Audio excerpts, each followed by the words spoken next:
Mohon izin untuk dimulai, Prof.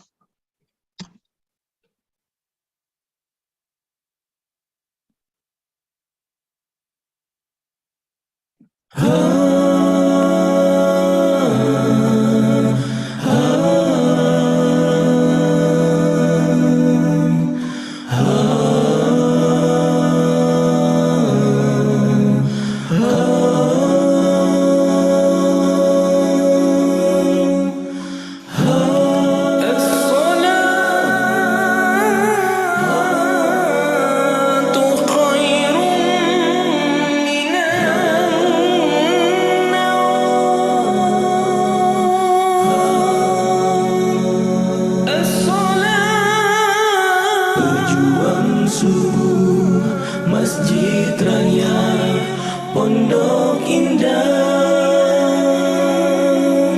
pejuang subuh Masjid Raya Pondok Indah.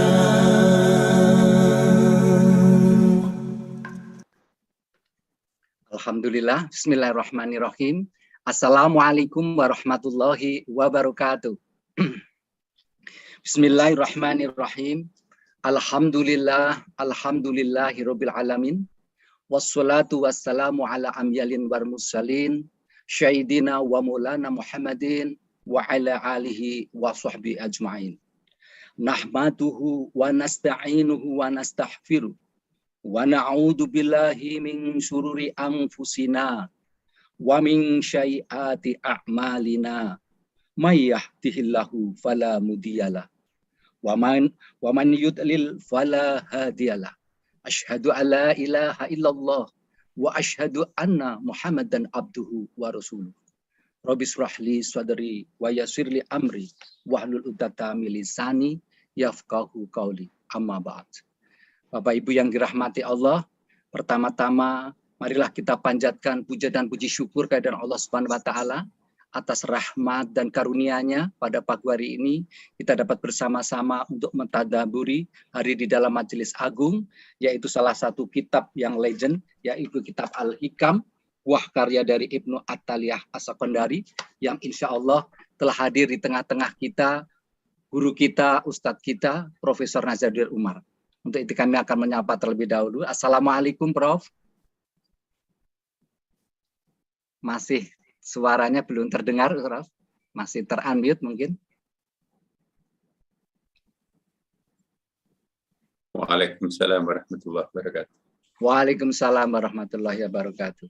Terima kasih atas kehadiran Profesor Nazaruddin Umar yang pagi hari ini nanti akan membedah salah satu buku legend, yaitu Al-Hikam, di mana topik pada hari ini adalah meneruskan bab-bab yang selanjutnya, yaitu Al-Hikam, sikap orang arif ketika dianugerahi ahwal tajrid dan ahwal istiqhal. Dan ini juga merupakan lanjutan dari sebelumnya, yaitu bagaimana seorang arif akan mendapatkan anugerah dari Allah serta mendapatkan satu hidayah dari Allah, di mana mempunyai sikap yang sangat arif dan bijaksana. Kalau diantaranya di dalam bab yang pertama kita ingat bahwa salah satu di dalam nadomnya ada dikatakan di antara tanda sikap yang mengandalkan amal ialah berkurangnya harapan kepada Allah.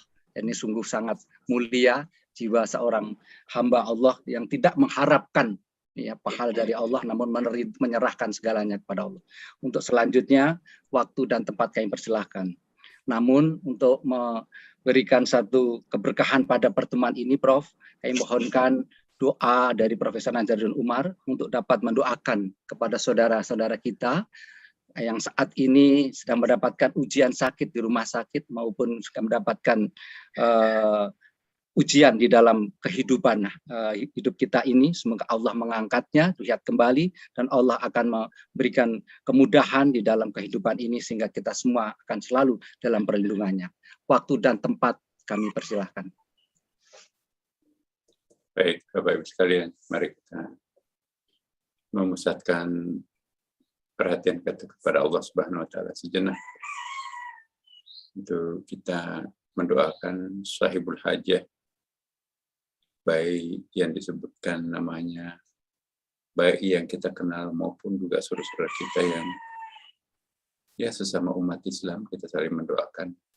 Semoga Allah memberkati kita semuanya. Al-Fatihah. A'udzubillahi minasyaitonir rajim. Bismillahirrahmanirrahim. Alhamdulillahirabbil alamin arrahmanir rahim maliki yaumiddin. Iyyaka na'budu wa iyyaka nasta'in. Shiratal ladzina an'amta 'alaihim ghairil maghdubi 'alaihim Waladdallin. Amin. Baik, Bapak Ibu sekalian, kita mengawali pengajian kita hari ini dengan membahas bait yang pernah dibahas dimulai pada pertemuan kita yang lalu, bab 2 sebetulnya ini, dan lengkap dengan uraian dari berbagai syarah. Jadi nanti kalau apa yang kami tampilkan di sini, kami membandingkan dengan anotasi-anotasi syarah-syarah yang telah disampaikan oleh ulama-ulama yang lain, Bapak Ibu sekalian. Jadi mungkin ada yang kita bahas di sini tidak ada dalam bukunya Bapak Ibu sekalian. Tapi ini semuanya dalam rangka memperkaya kedalaman makna spiritual dari apa yang telah disampaikan oleh Al-Maghfurlah, guru kita semuanya, Ibnu Athaillah. Bismillahirrahmanirrahim.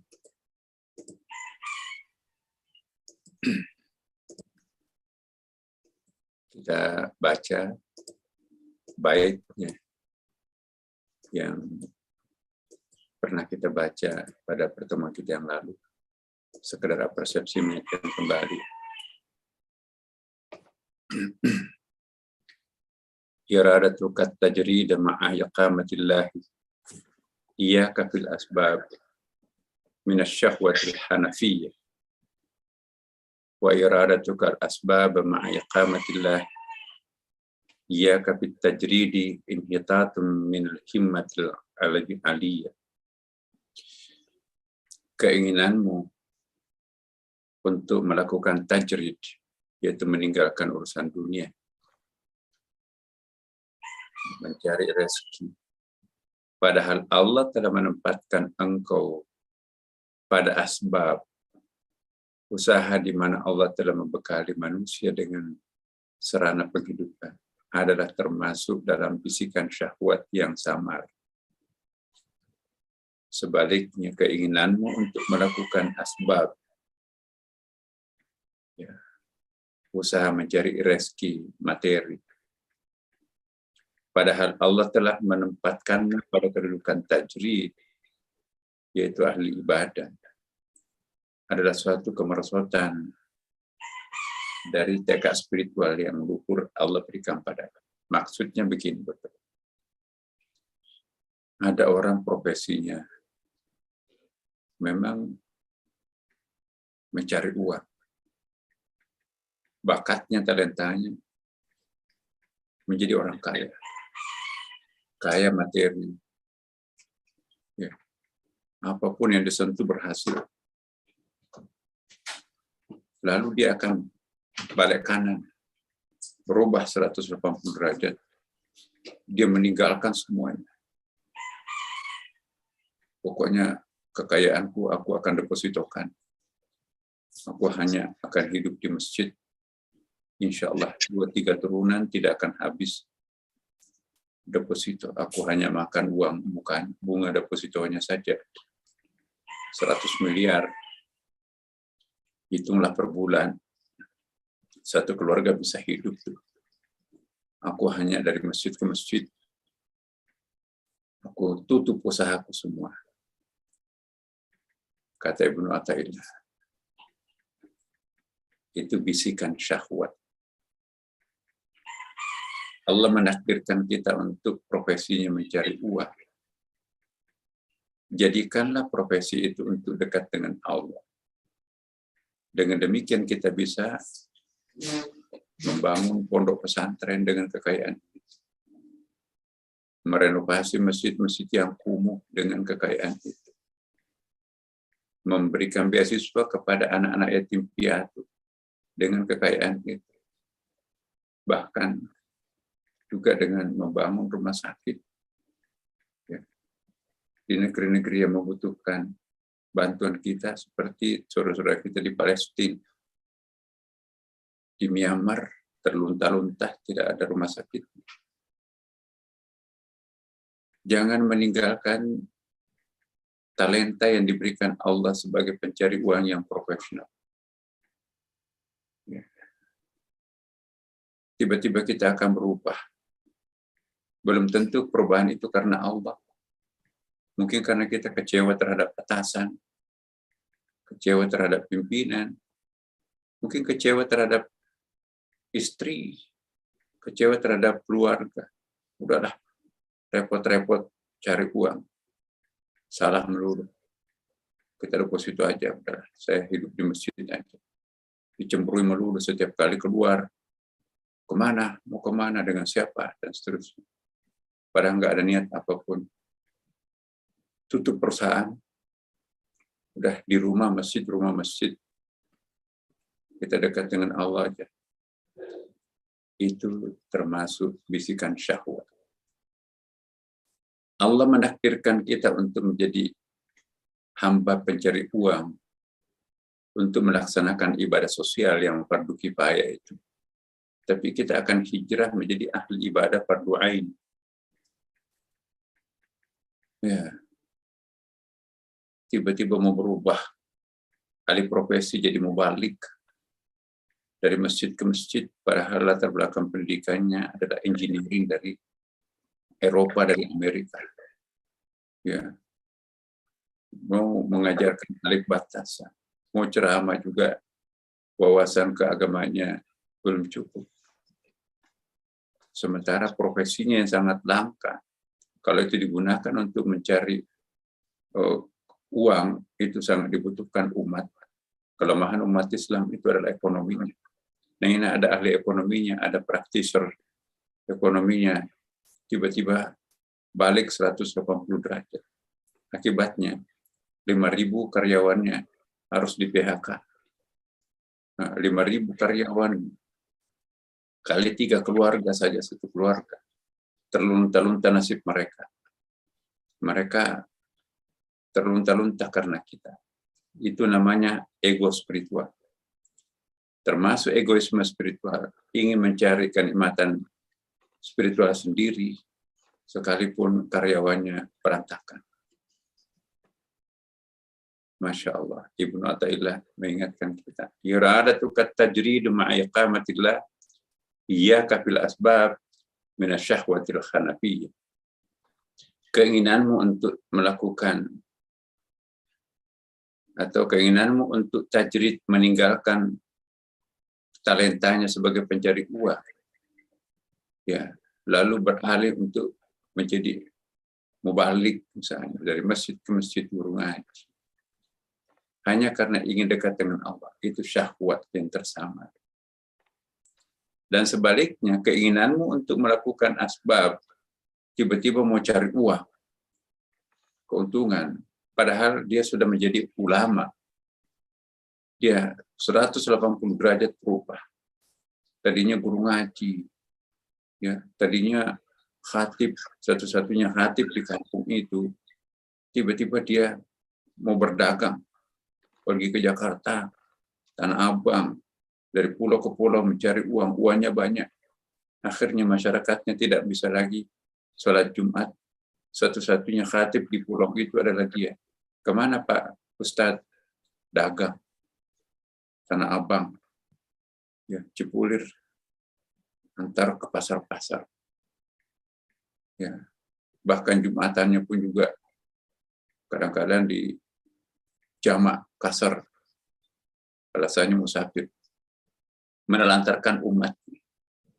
Ini yang dimaksud oleh bait ini. Jadi jangan kita berubah 180 derajat daripada profesi yang diberikan Allah untuk kita. Apakah itu pencari uang? Jadikanlah profesinya pencari uang itu untuk beribadah secara sosial. Pahalanya sama dengan ustadz-ustadz yang memberi pengajian di masjid. Ya. Atau sebaliknya, kita sudah jadi profesi ulama. Tiba-tiba profesi ulama itu kita tanggalkan. Buka peci, ya pakai Transpa. Kita jadi pengamen di pinggir jalan tuh. Dapat uang. Atau jadi pedagang kaki lima. Atau kita melakukan berprofesi sebagai pertanian. Ya harus mulai dari nol. Ya, jadi mari kita melihat diri kita, di mana Tuhan menempatkan kita. Kalau talenta kita itu pencari uang, ya tidak usah jadi ulama. Nanti ia mengambil alih profesi yang kita tekuni selama ini orang non-Muslim. Akhirnya mereka tambah kaya, kita semakin miskin. Bertambah orang yang menjadi mustahik, berkurang orang yang muzaki, karena muzakinya balik kanan. Ya. Aku tidak seperti dulu, Mas. Nggak usah datang minta lagi kepada aku. Aku sekarang ini hidupku pas-pasan, aku nggak ada usaha. Yang ada hanya deposito, itu pas-pasan kami sudah ukur. Kalau Anda minta, berarti saya akan kekurangan kebutuhan primer saya di rumah. Aku nggak seperti dulu. Ya. Terus karyawannya pun juga ada yang melakukan kejahatan karena mau makan nggak ada makanan anak-anak. Nah, kita menjadi penyebab itu. Nah, ini maksudnya pernyataan Ibnu Athaillah seperti itu. Kita di profesinya sebagai pejabat. Aku meletakkan jabatan. Padahal dia sangat bagus. Melindungi karyawan kecil. Tidak pernah korupsi. Bahkan itu dirasakan manfaatnya oleh masyarakat. Entah kenapa tiba-tiba dia meletakkan jabatan. Aku mau kembali menjadi pendakwah, aku mau hidup di masjid. Ya, akibatnya apa? Manajemen umat itu berantakan di kantor. Ya. Dan perusahaannya itu pun juga mulai bangkrut. Karena nggak ada lagi orang profesional. Itu semuanya adalah syahwat. Ego-ego spiritual. Sama juga sebaliknya. Alhamdulillah. Semenjak Ustadz itu hadir di masjid itu. Enak, jamaahnya banyak. Dia bisa muazin. Suaranya bagus. Dia juga imam sekaligus. Dan dia juga khatib. Bahkan dia juga memberikan pengajian. Anak-anak kita pun juga diajarin alif bas tasadi hari Sabtu Minggu tidak sekolah. Nah, tapi Pak Ustadznya hilang kemana ya? Oh, ditemukan. Oh iya Pak, dia ke Jakarta ngapain? Oh, dia alih profesi sekarang. Dia dagang. Untung banyak. Ya, kita kan ya ditanya Pak Ustadz, kok kenapa tinggalkan kami? Maaf Mbak, Ibu, ya anak saya kan sudah mulai besar-besar nih. Mereka juga mau kuliah, mereka juga mau sekolah. Nah gajiku di sini sebagai muazin imam hanya dari celengan masjid, ya 10.000 rupiah untuk kalau ada satu hari. Nah makanan, uang sekolah, pakaian sekolah dan sebagainya itu membutuhkan 50.000 rupiah per hari. Nah, saya nggak bisa hidup dengan keluarga aku dengan menjaga masjid di sini. Ya. Kalian enak-enak, anaknya diajar, bayarannya hanya zakat fitrah sekali setahun. Nggak ada bulanan. Isi celengan pada pelit-pelit. Uang recehan. Uang 500.000 benggol itu. Nah, aku terpaksa mencari penghidupan lain. Tapi kami nggak bisa sholat Jumat. Ya. Nggak ada khatib lagi. Ya, saya juga nggak bisa menghidupi keluarga saya dengan modal jaga masjid. Nah, ini si malakama. itu tidak termasuk tajrid. Karena wajib untuk membiayai keluarga. Sunat untuk melakukan ibadah di masjid.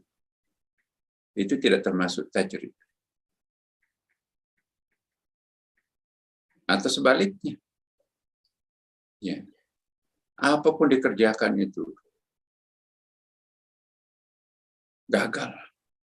Bisnis gagal. Buka perusahaan gagal. Habis modal. Habis santri. Dari kecil hidupnya di pondok pesantren. Tiba-tiba mau bercocok tanam di dunia ternak. Nggak ada bakatnya, nggak ada ilmu. Nah, terus bangkrut. Bertani. Nggak ada pengalamannya. Habis modalnya. Diserang hama orang coklatnya. Dia nggak tahu ngobatinnya. Habis lagi. Ya. Santri kok mau bisnis, tidak ada dasarnya. Nah, kalau begitu saya ke masjid aja deh. Ketemulah masjid. Masya Allah, itu siapa itu? Oh, itu yang pedagang itu.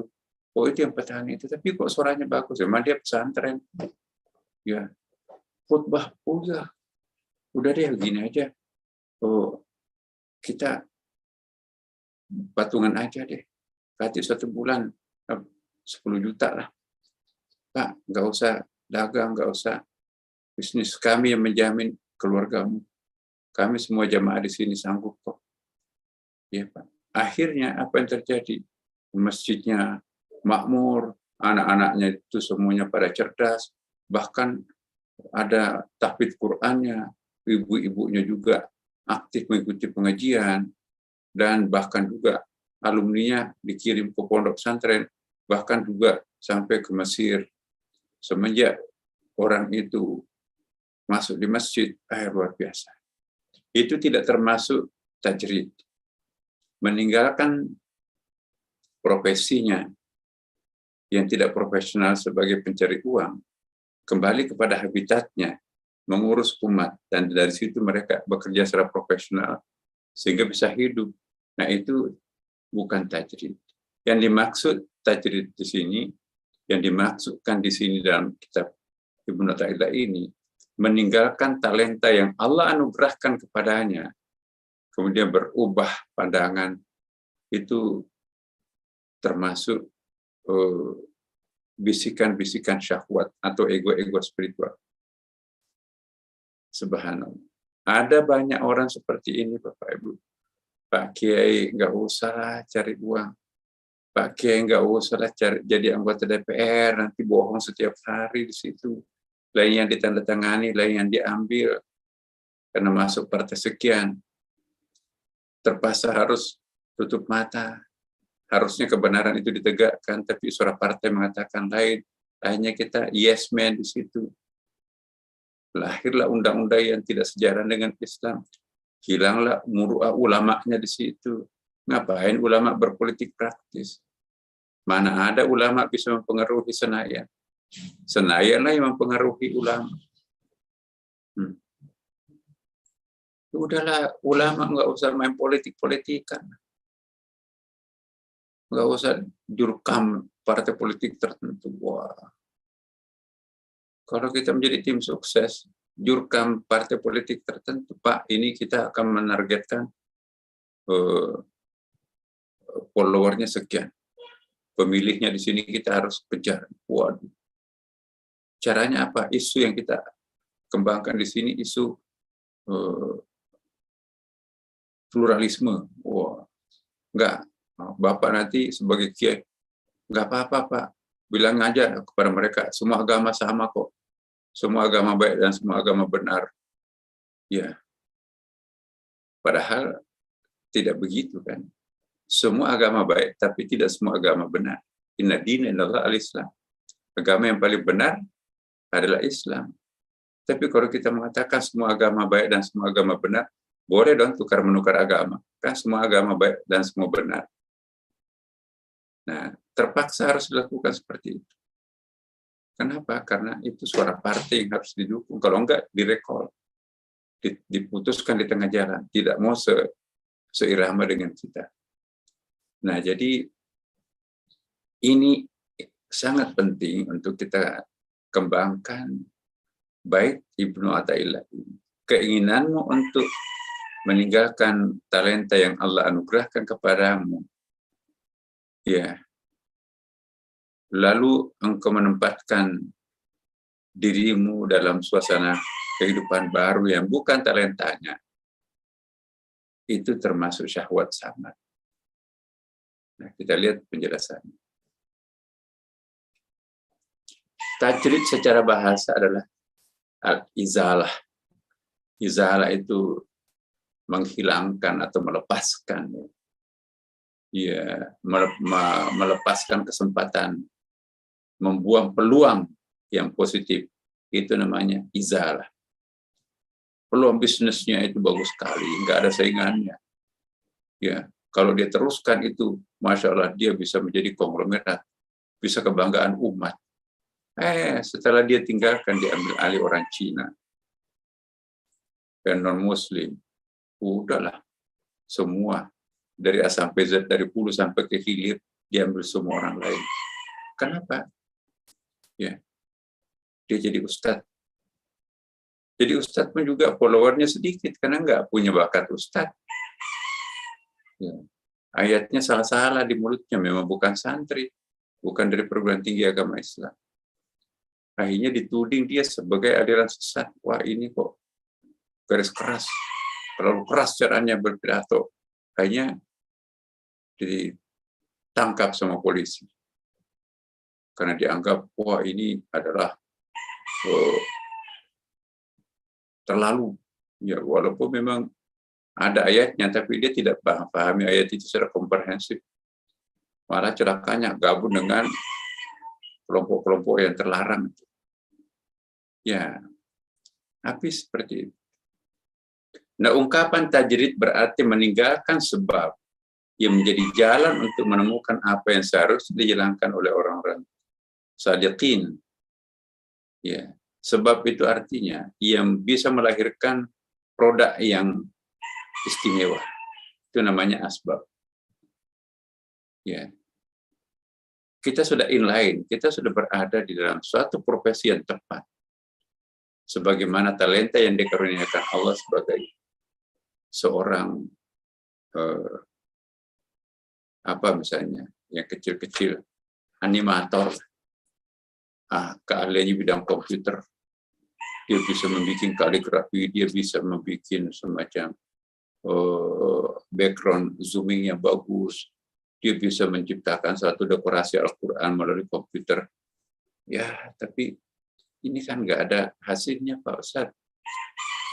Anak keluarga nggak bisa. Jadi masjid-masjid yang dirancang itu bagus banget, tapi nggak dibayar. Semuanya jasa. Ya lillahi ta'ala semua. Akibatnya apa yang terjadi?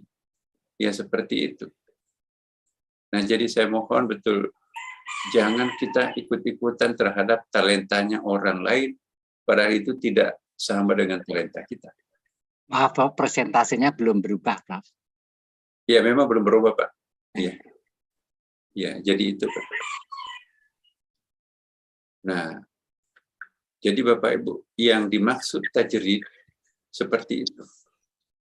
Jangan sampai nanti kita melakukan sesuatu yang Allah menempatkan di tempat itu memang untuk kita, tapi karena ada ambisi-ambisi tertentu, bisikan-bisikan keluarga, atau bisikan mertua, atau bisikan anak, akhirnya kita beralih profesi yang bukan talenta kita.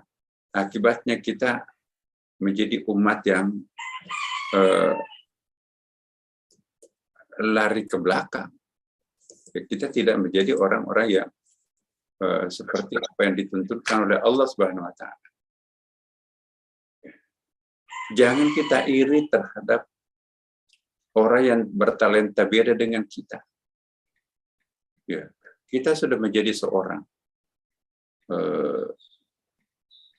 petani yang sukses. Ya. Tapi teman-teman kita itu hebat ya. Teman kelas saya waktu di SD. banyak followernya, dia mau balik. Dia juga ingin seperti itu. Dia tiru pakaiannya, mau balik. Semenjak tamat SD dia masuk pesantren terus ke Mesir. Sedangkan dia tamat SD dia lari ke SMP, kemudian ke perguruan tinggi. Jadilah Fakultas Pertanian misalnya. Ingin beralih profesi. Jadi bakatnya sebagai petani yang sudah melahirkan produk-produk yang unggul tidak berkelanjutan. Kenapa? Alih profesi. Itu namanya improvisasi negatif. Ada improvisasi positif. Kalau hijrahnya itu lebih produktif. Tapi kalau hijrah kepada hal-hal yang negatif, itu improvisasi negatif. Ibnu Athaillah mengingatkan kita seperti itu. Ya.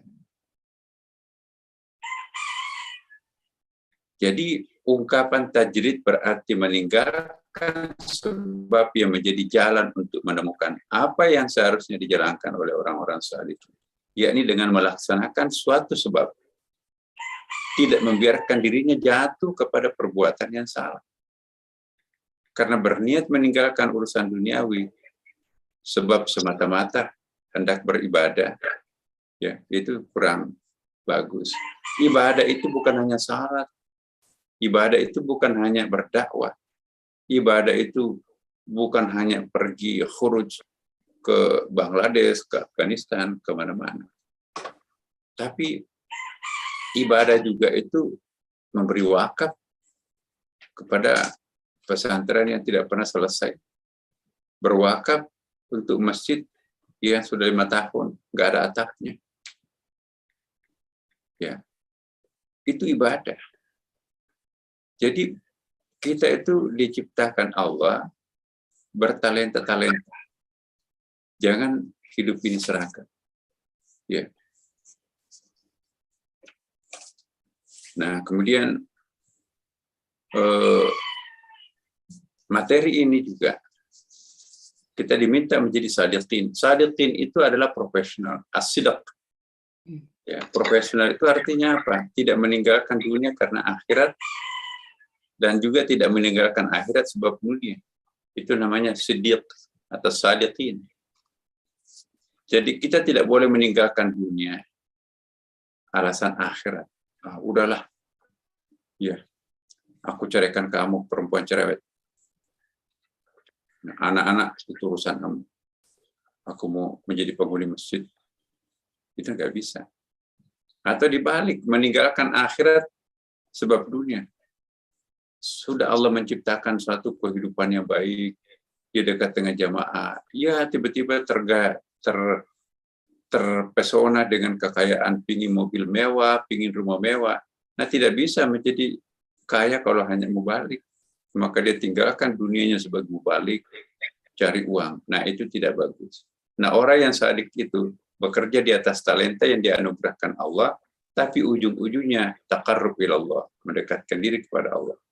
Nah, terakhir kita lihat hubungan dunia dan akhirat adalah suatu keharusan, ya. Jadi kita jangan meninggalkan dunia ya dengan alasan akhirat, dan jangan meninggalkan akhirat dengan alasan dunia.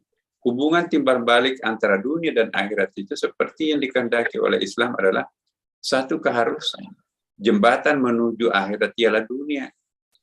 Bagaimana bisa sukses di akhirat kalau nggak bisa membeli penutup aurat? Nggak ada mukena yang gratis, kan, Bu? Tidak ada sarung yang gratis untuk menutup aurat pada waktu salat. Hubungan tersebut patut diusahakan dan ditunjang oleh perilaku akhlak Islami yang akan menunjang semua hal yang menyangkut duniawi dan ukhrawi. Jadi carilah akhiratnya, tapi tidak meninggalkan dunianya. Cari dunianya, tapi tidak meninggalkan akhiratnya. I'mal li dunia ka'annaka ta'ishu abada. Itu kata Imam Syafi'i. Wa i'mal li akhirataka annaka tamutu gada. Carilah duniamu seolah-olah engkau akan mati, hidup selama-lamanya. Dan carilah akhiratmu seolah-olah kamu akan mati besok. Coba, kalau bayangan kita akan hidup abadi, pasti kita punya program yang berjangka pendek, menengah, dan jangka panjang dalam berusaha, kan? Karena kita akan hidup 1000 tahun misalnya. Itu pesan Imam Syafi'i. Ini ada ulama yang mengatakan ini hadis, ini bukan hadis loh Bapak. Ini banyak sekali tuh saya lihat ulama di TV di mana-mana. Ini hadis Nabi. Enggak, itu bukan hadis. Jadi i'mal di dunia kakana kata Aisyah abada. Carilah duniamu seolah-olah engkau akan hidup selama-lamanya. Wa i'mal li akhirataka annaka tamutu gada. Dan carilah akhiratmu seolah-olah engkau akan mati besok. Jadi harus maksimum cari dunianya, tapi juga maksimum cari akhirat. Jangan berat sebelah. Kenapa? Karena kita doanya diajarkan Allah, Rabbana atina fid dunya hasanah, tapi juga wa fil akhirati hasanah. Ya kan? Doa yang diajarkan Quran bukan hanya Rabbana atina fid dunya hasanah, tapi juga ada potongan berikutnya, wa fil akhirati hasanah. Atau jangan juga hanya Rabbana atina fil akhirati hasanah, tapi tidak fid dunya hasanah, itu juga salah.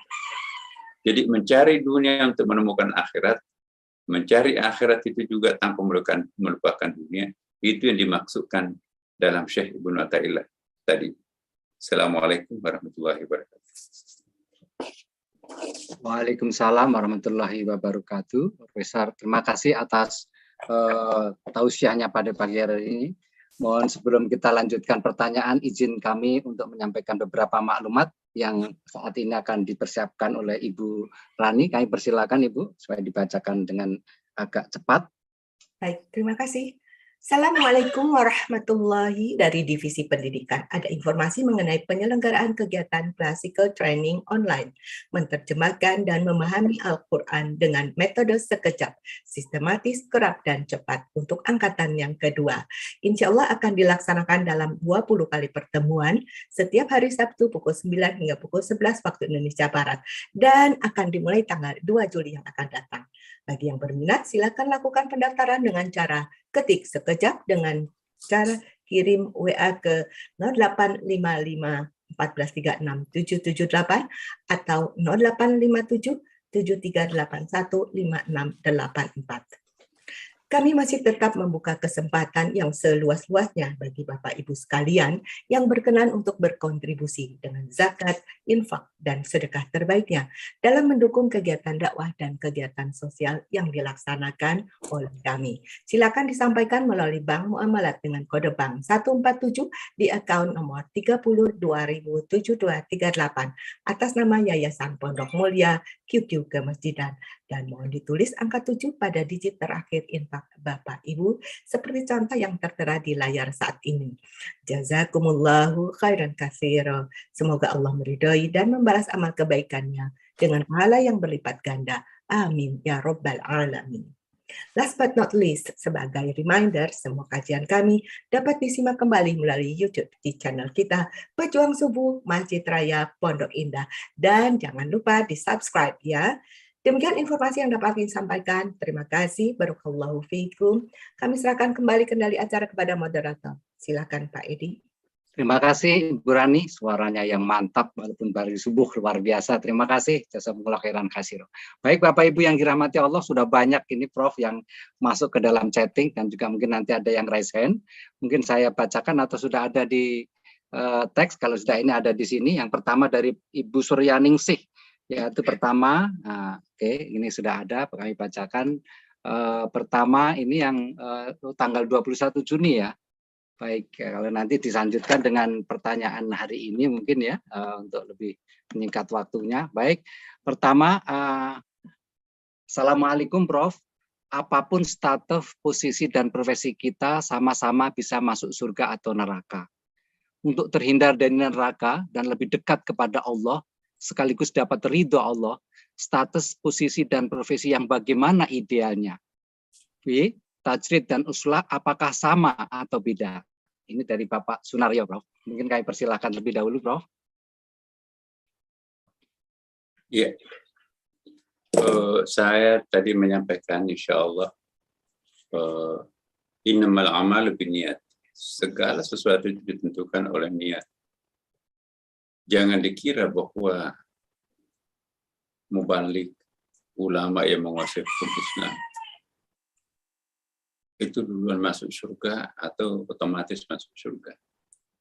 Sementara Bapak Ibu yang profesinya pedagang, profesional, lantas menjadi kelas 2 di surga, tidak. Di mata Allah Subhanahu wa Ta'ala, ya, tidak melihatnya seperti itu.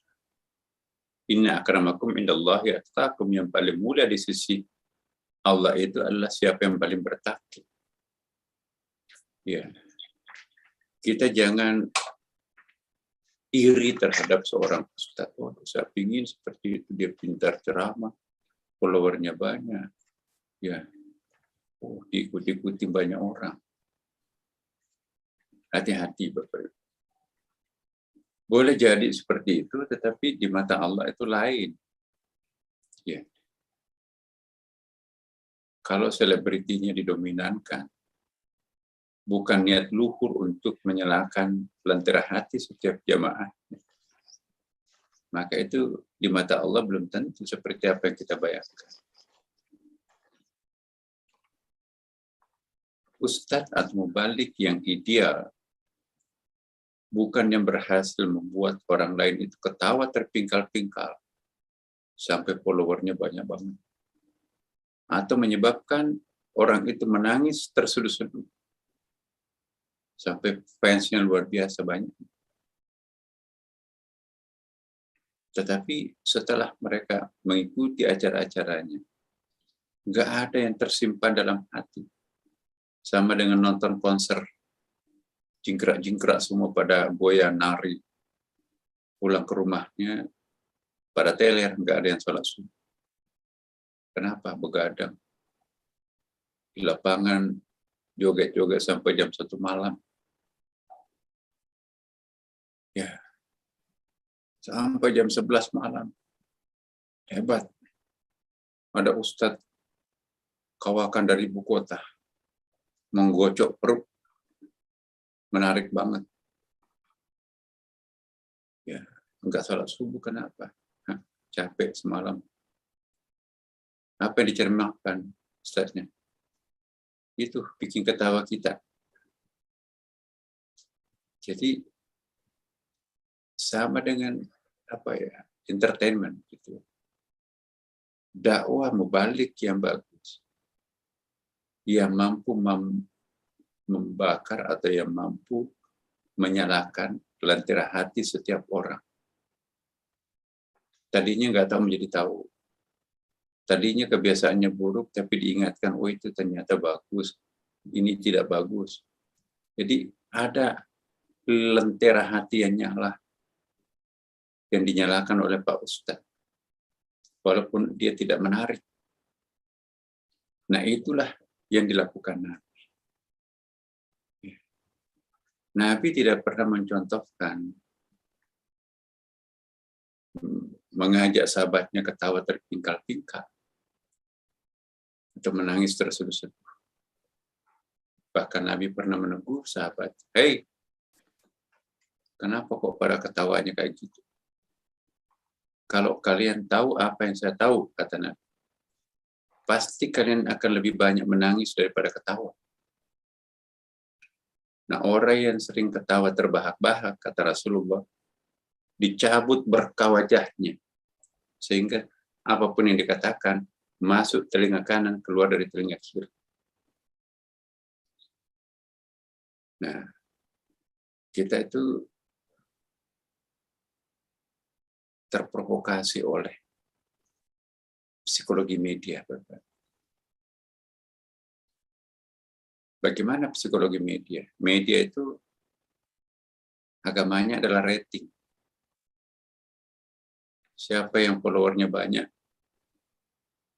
pasti banyak yang beriklan terhadap media.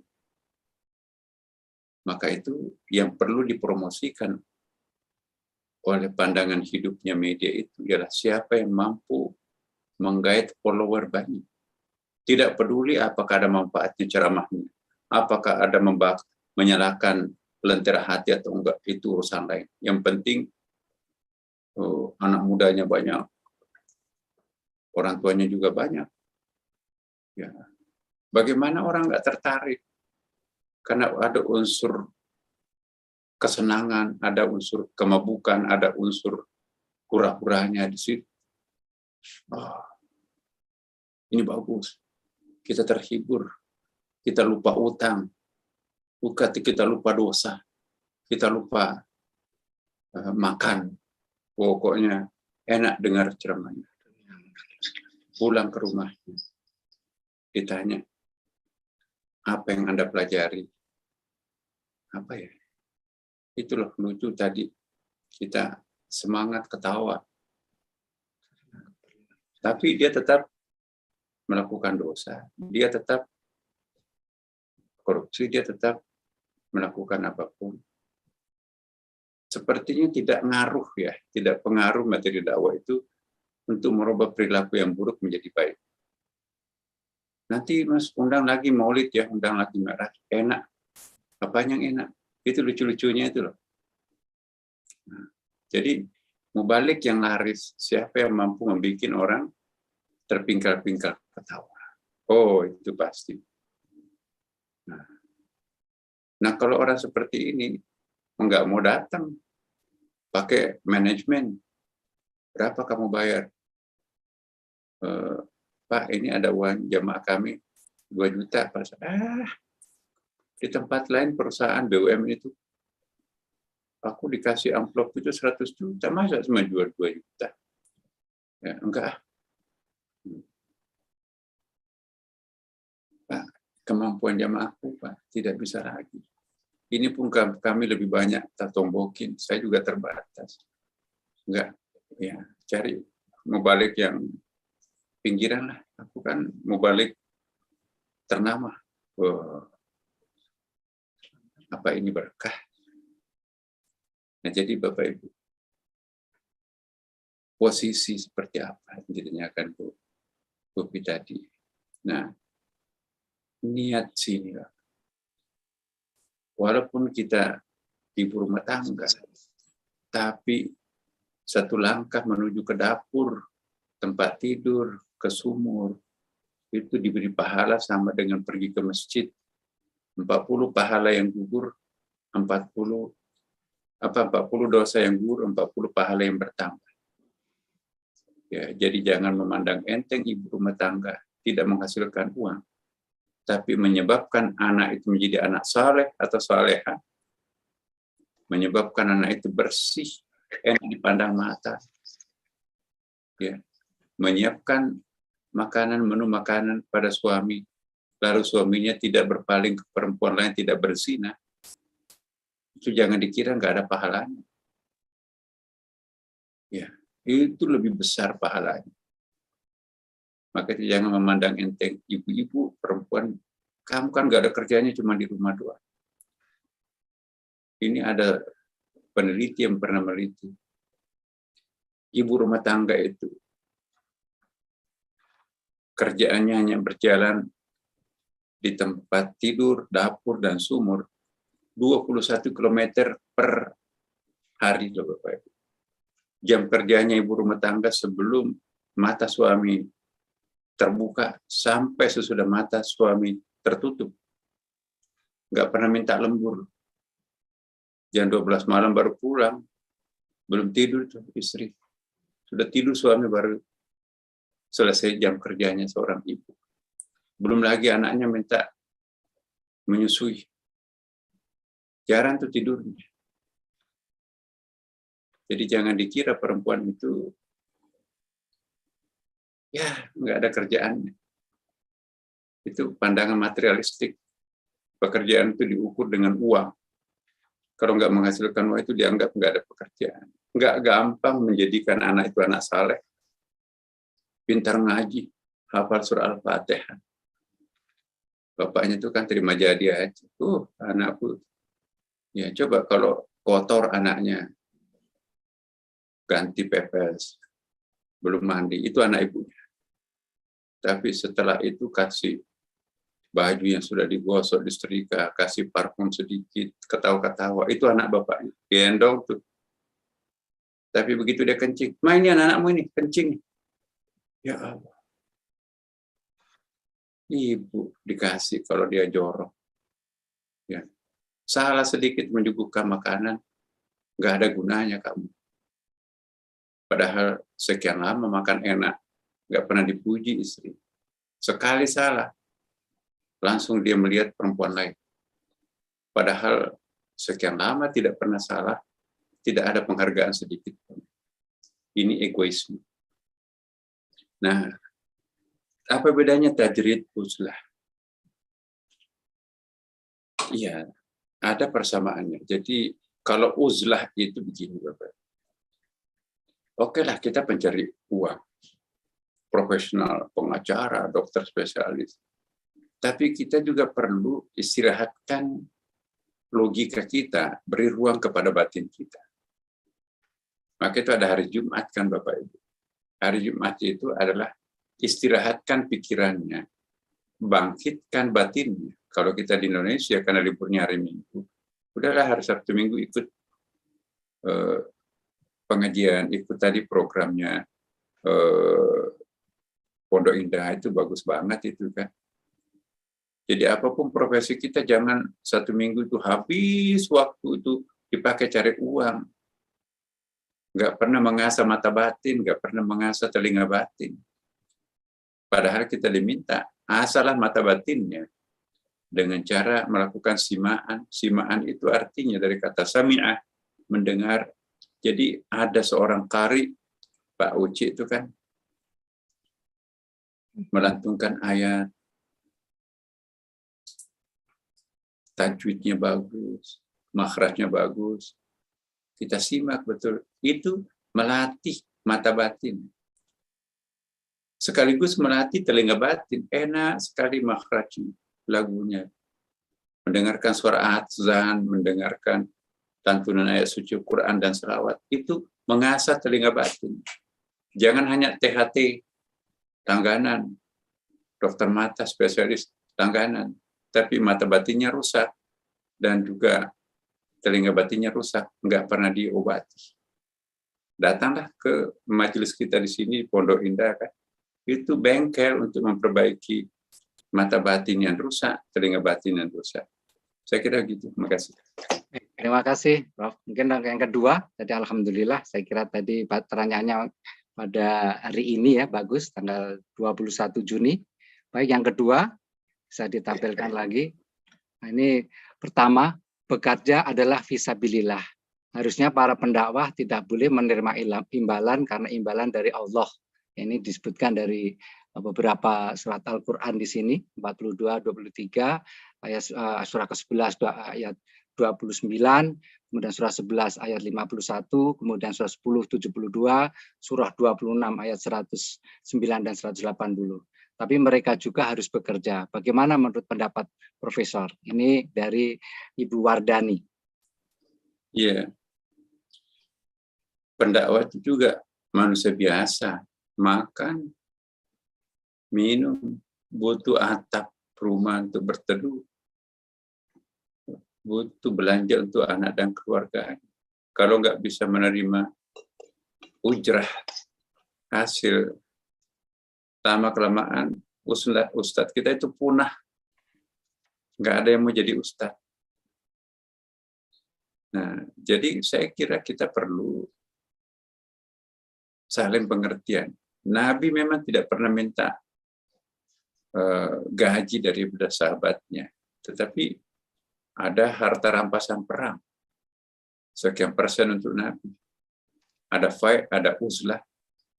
Ya, memang zakat tidak terima, tapi ada pendapatan-pendapatan lain. Kepala negara kok. Ya.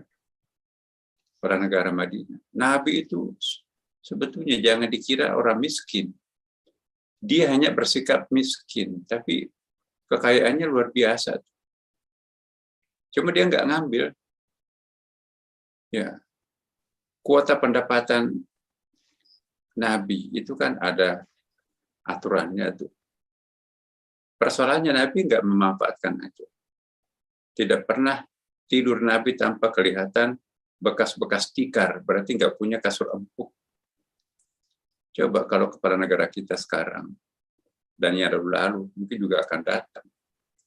Mana ada bekas tikar di punggung. Nabi Seperti itu. Kadang-kadang makan malam dengan 1 biji kurma. Apakah Nabi miskin? Tidak. Dia lebih mengedepankan rakyatnya yang miskin daripada yang makan berkelebihan menggunakan harta yang berkecukupan. Nah, itu Nabi kan contoh teladan itu. Sependeritaan dengan rakyatnya yang paling miskin. Kalau rakyatnya miskin itu hanya makan sebiji kurma semalam, aku juga ingin merasakan bagaimana mereka. Nabi pun juga makan malam. Kalau rakyatnya itu tidak pernah atau jarang ganti-ganti pakaian, ya aku harus merasakan bagaimana rakyatku seperti itu. Kalau Nabi mau kaya pakaian, berlemari-lemari pakaiannya itu dari gubernurnya berapa itu. Nah, kaya-kaya. Umat Nabi Muhammad itu lebih kaya daripada umat jahiliyah. Ya, kenapa? Ketika jahiliyah memimpin Arab, yang kaya hanya segelintir rajanya. Rakyatnya miskin, jongos-jongos itu harus nyetor. Anaknya pun, perempuannya pun juga disetor. Tapi begitu Nabi berkuasa, sahabat berkuasa, kekayaan itu harus mengalir kepada yang lain juga. Maka itu ada zakat. Kamu orang kaya nggak boleh tanpa mengeluarkan zakat. Mana ada zakat pada masa jahiliyah? Ada infak, ada sedekah, ada jariyah, ada usyur, ada khumus, ada wakaf, ada hibah, ada wasiat, ada luqata, ada mudarabah, ada musyarakah. Jadi peluang untuk memberikan kepada kaum fakir miskin itu besar sekali pundi-pundinya. Jadi tidak ada monopoli, tidak ada oligopoli pada masa Nabi. Jadi ini perlu kita ikuti. Kepala negara tidak punya kasur empuk. Nabi bukan miskin. Dia nggak mau mengambil. Walaupun itu haknya. Kenapa dia nggak mengambil? Ada rakyat yang paling miskin. Taruh di Baitul Mal. Baitul Mal itu, Bapak Ibu, bukan hanya untuk orang-orang Islam loh. Nabi pernah agak marah. Ada seorang perempuan tua Yahudi tidak dibantu di Madinah. Perut lapar itu nggak ada agamanya. Agama apapun juga kalau perutnya lapar bantu, ambilkan dari Baitul Mal. Ya, bukan dari zakat tapi mungkin dari hibah. Itu enak. Pundi-pundinya Nabi itu 27. Direkturnya itu adalah Abi Hurairah. Nah, karena itu kita nggak boleh menelantarkan ulama. Dia telah menyerahkan dirinya, hidupnya, bahkan anak-anaknya pun juga ikut ngaji, memberikan pengajaran. Itu coba kita lihat ustadz di kampung tuh, dia balik kemana-mana. Istrinya pun ngajar di rumah ngaji, anak-anaknya pun juga ngajarin ngaji anak-anak yang lain. Jadi seluruh keluarganya Pak Ustadz itu habis juga waktunya untuk melayani anak-anak masyarakat setempat. Masyarakatnya nggak tahu diri, hanya memberikan uang celengan recehan. Bagaimana Ustadz dengan anak itu bisa hidup dengan celengan? Itu pun nanti hari Jumat berisi kan. Itu pun juga uang recehan. Nggak ada yang ngurus ulama. Nah, kalau ulama tidak boleh mendapatkan pendapatan, dia mati, kurus, kekurangan gizi, anaknya nggak bisa sekolah, nggak ada yang mau jadi ulama. Nah, karena itu kita yang harus profesional. Jadi jangan hanya menuntut ulamanya profesional, masyarakat juga harus profesional mengurus imam, mengurus petugas masjid. Jamaah itu kan pintarnya nyalahin imam. Imam itu kok salah baca lagi. Muazzin kok itu suaranya parah begitu, nggak menarik. Ya. Ini kok masjid kotor banget. Pintar ngoreksi, tapi tidak pernah masukkan uang celengan. Coba jamaah kita itu kan manjar. Pintarnya ngoreksi masjid. Tapi hanya Idul Fitri baru kasih uangnya Rp5.000. Dia pingin sekali makan enak, tapi nggak mau keluar uang. Ya, ustadznya dimaki-maki. Itu Pak Ustadz itu. Percuma tinggal di masjid. Ya. Masa masjidnya itu WC-nya aja bau. Bagaimana nggak bau? Nggak ada sabun. Airnya pun juga mati-mati. Padahal dia harus azan subuh, duhur, asar. Nggak boleh kemana-mana. Kan nanti kalau absen, marah jemaah. Mana tuh Pak Ustadz, malas banget. Duhur kok belum azan. Ya. Dia cari makan. Jadi makmum itu pintarnya nyalain ulama, nyalain petugas masjid. Tapi tidak pernah mau membantu masjid. Siapa yang ngurus mereka? Nah, kasihan tuh. Kalau dia nggak sabaran, kalau dia nggak ngerti agama, pada pergilah muazzin dan imam itu.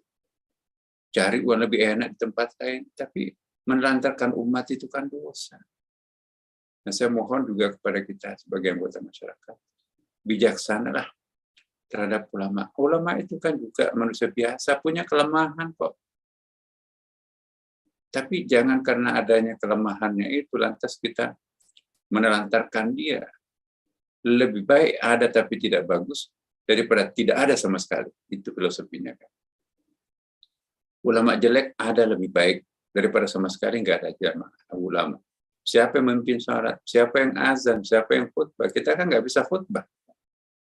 Nah kalau ulamanya pergi, nah, apa yang terjadi? Nyesal tuh. Kita sih dulu terlalu keras terhadap ulama. Oh iya. Sekarang Bapak Ibu, ada urbanisasi ulama. Ulama tidak tahan tinggal di pedesaan, di pulau-pulau kecil. Kepala desa yang terpilih, preman, nggak pernah ke masjid. Jadi dulu kepala desanya orang tua itu masih ngasih lah uang-uang saku pada imam. Sekarang nggak ada, boro-boro. Kepala desanya nggak pernah ke masjid. Kaburlah imamnya, nggak pernah sholat Jumat.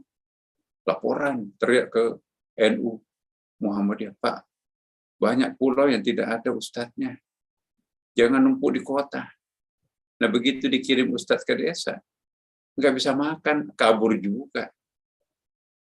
Nah jadi saya kira ini perlu ada manajemen. Nah inilah Bapak Ibu sekalian. Ulama juga jangan mata-duitan, jangan materialistik, digoda politik, main politik, digoda melegitimasi, udahlah. Jadi pembantunya kepala desa di situ. Ya apa maunya kepala desa dia. Jadi kalau sudah seperti itu, nggak ada yang menasehati kepala desa. Karena ulamanya udah dibeli Pak Bupati, dibeli oleh kepala desa, dibeli oleh gubernur. Nggak ada ulama yang otonom, yang independen. Nah ulama yang independen itu ya tidak tergantung hidupnya kepada pemerintah. Nah, susah kan? Jadi ulama yang independen itu dia tidak tergantung ke pemerintah. Tapi coba sekarang, majelis ulama kita saja Bapak Ibu. Ongkos operasionalnya itu kan dari pemerintah. Tempatnya diberikan pemerintah. Listriknya dibayarkan oleh negara. Sampai kepada honor-honor rapatnya pun juga dibiayai oleh pemerintah. Ya, bisa nggak memberi fatwa yang netral, tidak terlalu pemerintah oriented? Susah. Kenapa? Karena ulama kita itu kan ketergantungan hidupnya itu kepada pemerintah. Bagaimana bisa menasihati pemerintah? Ada ulama pemerintah minta fatwa. Ya. Ada tuh isunya. Bapak minta haram atau halal? Kalau maunya Bapak halal, kami akan carikan ayat, ini bisa halal. Kalau maunya Bapak mengatakan ini nggak boleh haram, kami carikan ayat yang bisa mengharamkan. Ingat dulu kan SDSB itu ya, yang kupon berhadiah segala macam. Itu mengumpulkan dana untuk masyarakat, usaha pemerintah. Oh, minta fatwa. Sebetulnya itu ada syubhatnya, tapi dipatwakan boleh. Itu resiko ulama yang tergantung kepada pemerintah.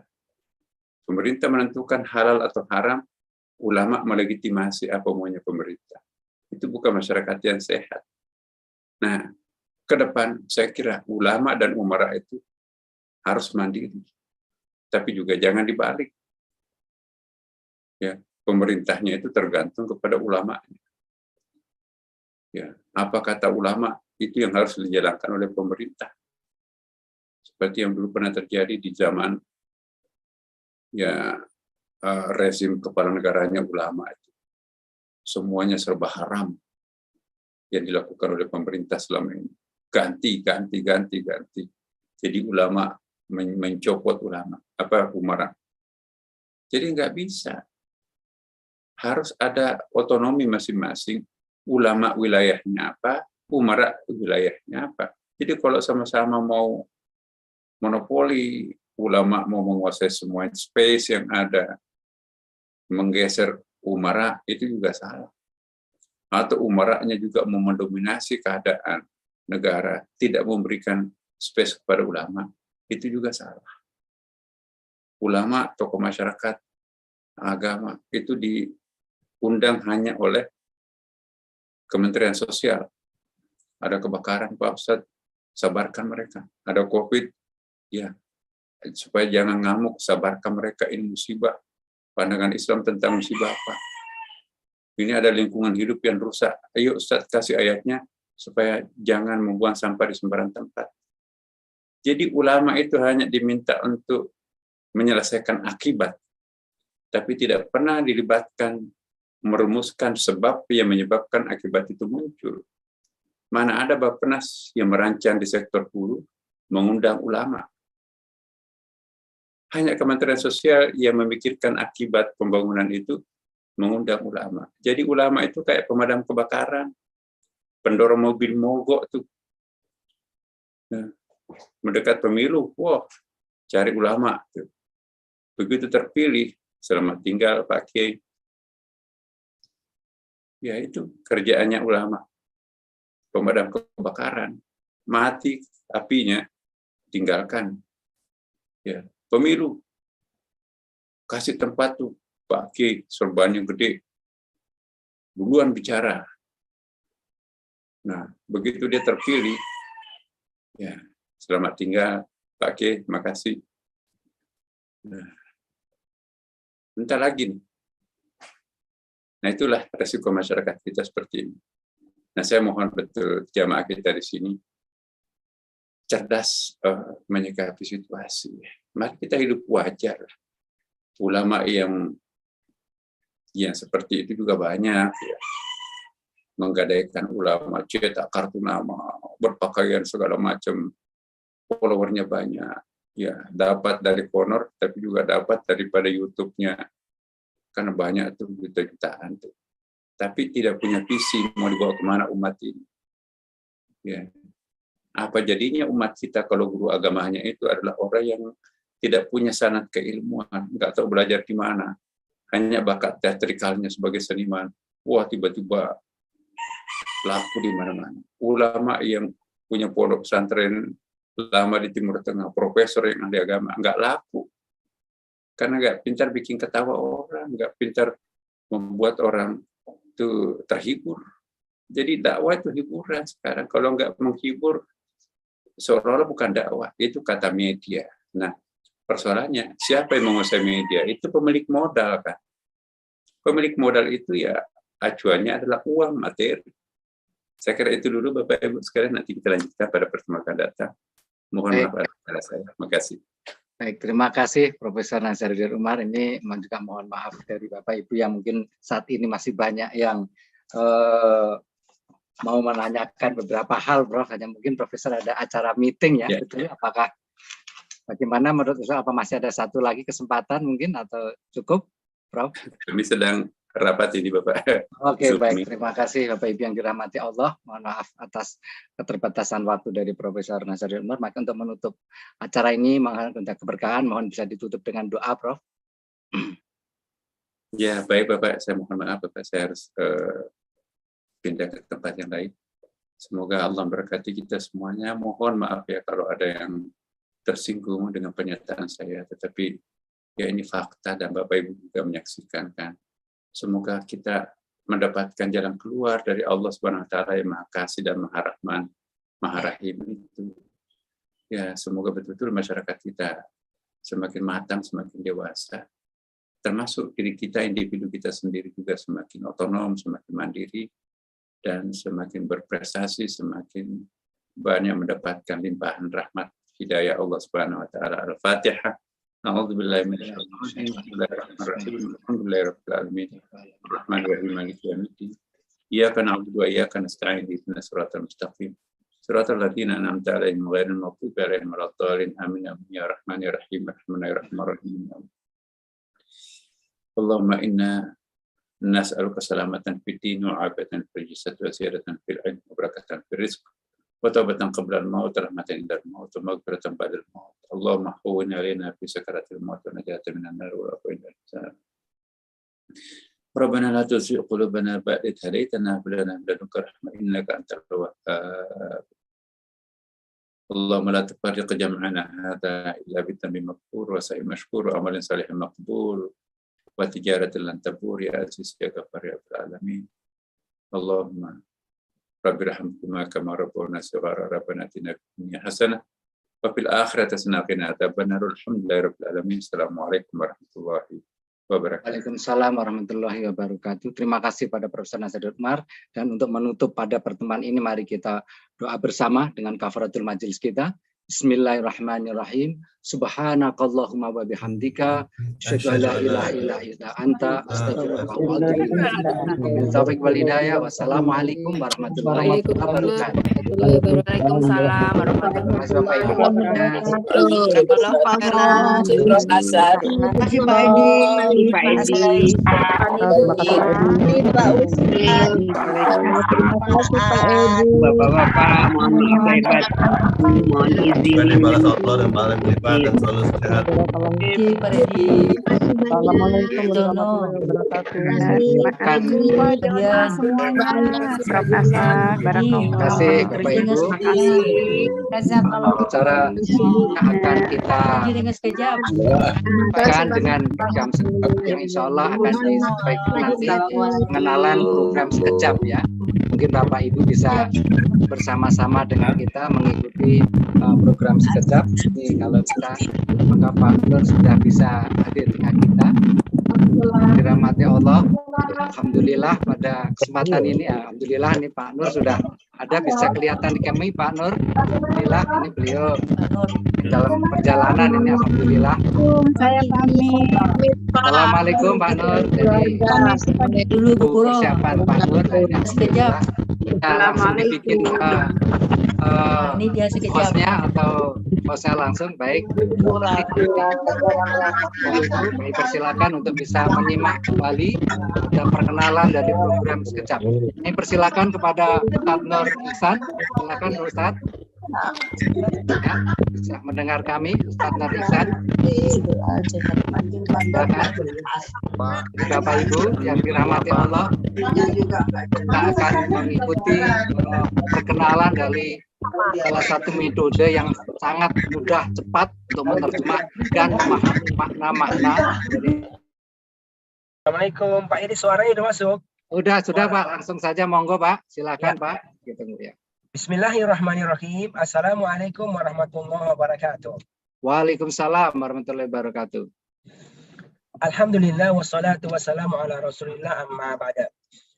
Bapak Ibu, dengan izin Allah pagi hari ini kita akan berkenalan dengan sebuah metode yang bernama metode sekejap faham Al-Quran, yang bertujuan ingin membantu Bapak Ibu yang tidak pernah sekolah formal bahasa Arab agar nanti ketika Bapak Ibu membaca Al-Quran demikian pula mendengarkannya bisa memahami maknanya dengan lebih mudah dan lebih cepat insya-Allah ta'ala. Bapak Ibu, ini metode telah dikembangkan kurang lebih 13 tahun lamanya dari tahun 2009. Dan dengan izin Allah pada tahun 2019 sekejap diundang ya untuk menghadiri konferensi Al-Quran Internasional yang diadakan oleh Pusat Penelitian Al-Quran di Universitas Malaya Kuala Lumpur, Malaysia. Dan sekejap mendapatkan sebuah penghargaan sebagai sebuah metode yang insya Allah bisa membantu kaum muslimin untuk bisa lebih cepat memahami makna Al-Quran insya Allah ta'ala. Hari ini kita berjumpa untuk kita berkenalan. Bagaimana sekejap insya Allah bisa membantu Bapak Ibu yang nggak pernah sekolah formal bahasa Arab agar bisa paham Al-Quran cepat insya Allah ta'ala. Bapak Ibu, sebagai pengantar, tentu semua kita ini sangat yakin Al-Quran sebagai hidayah. Kata Allah, "Dzalikal kitabu la raiba fi hudal lil muttaqin." Al-Quran sebagai hidayah bagi orang-orang yang bertakwa. Namun hidayah ini akan didapatkan secara maksimal bagi mereka yang membaca Al-Quran dan bisa memahami maknanya. Maka sangat penting bagi kita ini menjadi orang-orang yang baca Al-Quran dan bisa memahami maknanya. Namun, Bapak Ibu yang memuliakan, kalau kita ditanya, kira-kira sekarang ini kalau kita ngaji, apakah kita paham maknanya? Ada yang merasa sangat paham? Atau yang paham 67%? Ini biasanya mereka yang pernah sekolah formal bahasa Arab. Atau merasa masih kurang paham. Ustadz, kalau ngaji pahamnya paling-paling Al-Fatihah, ya trikul aja. Ya itu rata-rata itu jawabannya orang Indonesia. Bapak Ibu, kenapa sampai sekarang banyak orang itu kok kalau ngaji masih kurang paham? Padahal kita ini kan sudah lama menjadi seorang muslim dan bahkan setiap hari membaca Al-Quran, demikian pula mendengarkannya. Banyak alasannya, Bu. Misalnya, Ustadz, saya masih kurang paham, Ustadz, karena saya kan Allah takdirkan jadi orang Indonesia. Coba kalau orang Arab, apalagi dulu sekolahnya itu umum. Coba kalau di pesantren, kuliahnya itu lokal. Coba kalau di Timur Tengah. Nah, jadi sadar ataukah tidak sadar, inilah sebagian alasan yang seorang berikan. Sehingga sampai sekarang ia merasa masih juga belum paham Al-Quran. Bapak Ibu, padahal Masya Allah, bukankah ribuan kali misalnya kita mengucapkan firman Allah, Bismillahirrahmanirrahim. Dengan nama Allah yang maha pengasih, maha penyayang. Saking sayangnya Allah kepada kita, maka Allah jadikan kita orang Indonesia, bukan orang Arab. Sekolahnya umum, bukan di pesantren. Dan karena Allah sayang kepada kita, maka Allah menurunkan kitab Al-Qur'annya untuk semua bangsa sebagai hidayah, namun hanya dengan menggunakan satu bahasa, yaitu bahasa Arab. Kenapa? Nah, ini tujuannya. Kata Allah, sesungguhnya kami Allah telah menurunkan Al-Quran yang berbahasa Arab, agar siapapun kalian bisa memahaminya. Masya Allah. Jadi sebenarnya siapapun kita ini Bapak Ibu sekalian, itu punya peluang besar untuk bisa memahami makna Al-Quran. Karena ternyata banyak alasan yang menunjukkan bagaimana itu Al-Quran insya Allah mudah dipahami bagi siapa saja. Nah, di antaranya karena Allah yang turunkan pakai bahasa Arab, Allah pula yang telah menjamin kemudahannya. Allah menyebutkan pada surat Al-Qamar dan mengulangnya sampai 4 kali. Ayat yang ke-17, 22, 32, dan ayat yang ke-40. وَلَقَدْ يَسَّرْنَا الْقُرْآنَ لِذِكْرِ فَهَلْ مِن مُدَّكِرٍ.